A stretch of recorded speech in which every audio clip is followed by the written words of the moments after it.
All right, so today we're going to talk about the other 17 amendments that have been added since 1791. My earlier video talked about the Bill of Rights and those 10 amendments, and so now we're going to look at the other 17.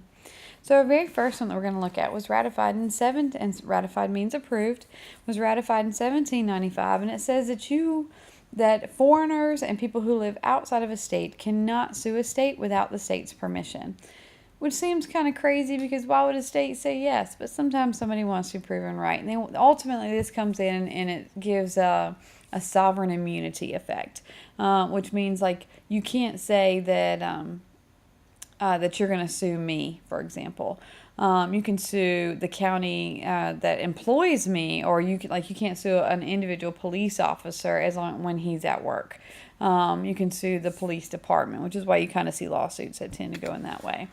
The way I remember this one is I kind of draw an 11, and then I'd make him into a suit, so 11 just deals with lawsuits. It's kind of terrible. I'm better, I promise.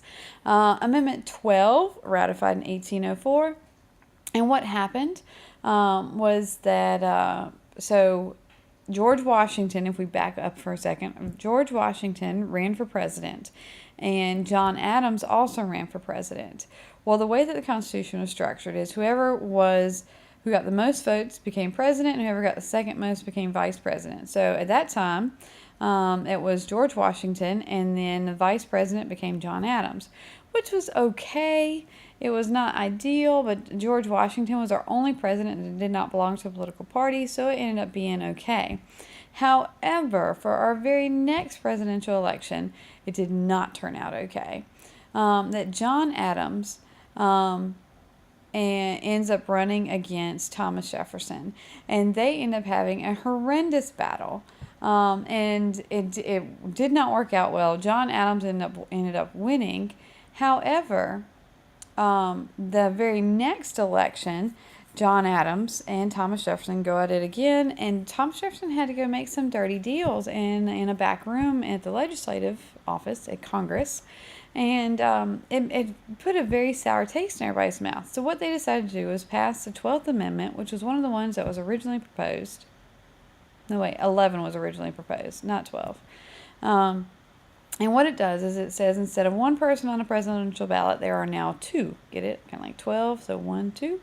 So now whoever gets the most votes is going to become the president, and the president has already picked a vice president running mate.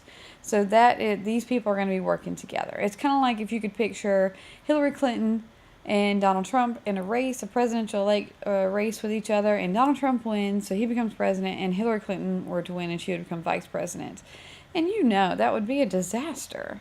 So that's how it used to be done, and now Donald Trump went ahead and he picked Mike Pence and said that if Donald Trump wins, then Mike Pence is going to be your person. So second place now is just going to become a loser. Now this is the first of our 7 suffrage amendments. Suffrage means the right to vote, so I hope you're making a note of that. Amendment 13 got rid of slavery, said that slavery was over. So I got a sort of a line because 13, 14, and 15 are all considered our civil rights amendments.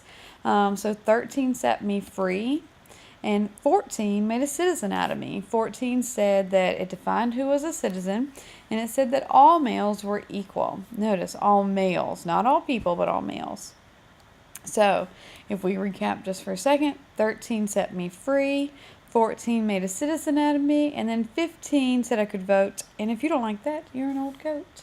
But this is also, so 13, 14, and 15, 13 got rid of slavery, 14 said everybody's equal, and then 15 said that African American males can now vote.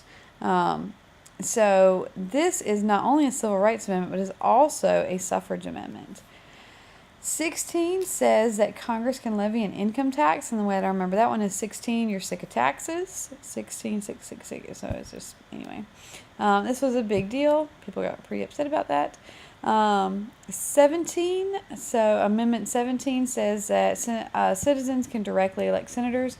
Senators prior to this were elected by the state legislators. So that pretty much meant their friends picked someone that they like to go up to Washington, D.C. and make decisions for them.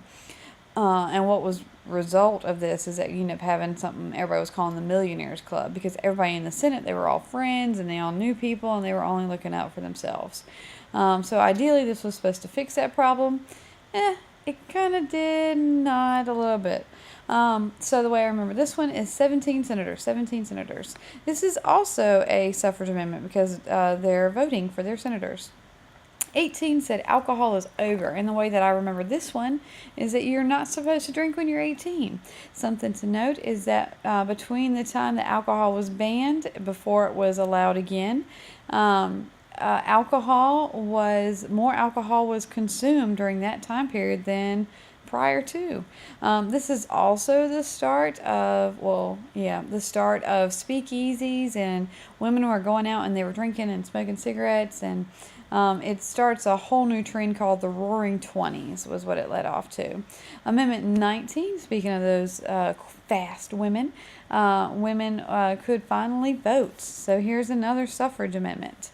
They were pretty excited about that. They elected Warren G. Harding because he was cute.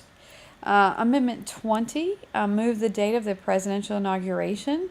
And so what that means, because the president gets elected the first Tuesday after the first Monday in November, and then they wanted to make sure there was plenty of time to get your old affairs settled, and then for you to move. But you didn't want to move in November and December because it's hard to move during the wintertime in the 1800s in wagons.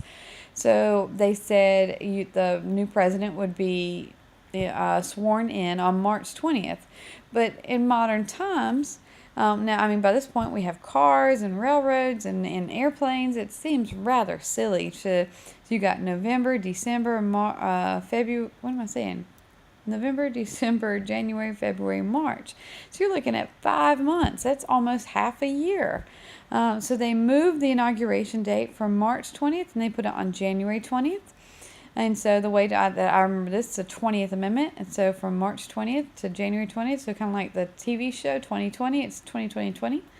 The 21st Amendment said that Prohibition is over, and so alcohol is now legal.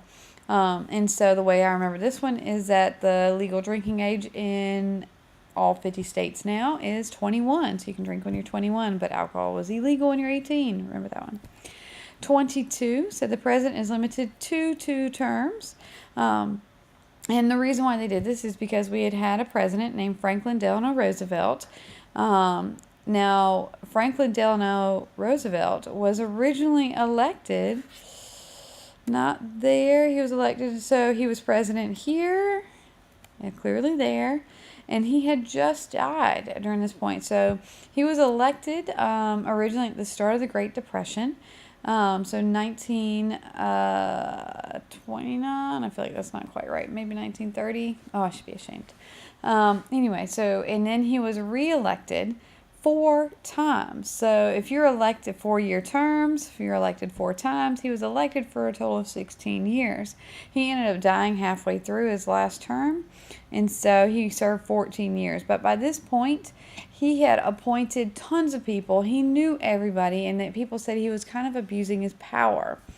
So what they did is they created the 22nd Amendment that says the president is limited to 2 terms. Amendment 23, you can vote in D.C.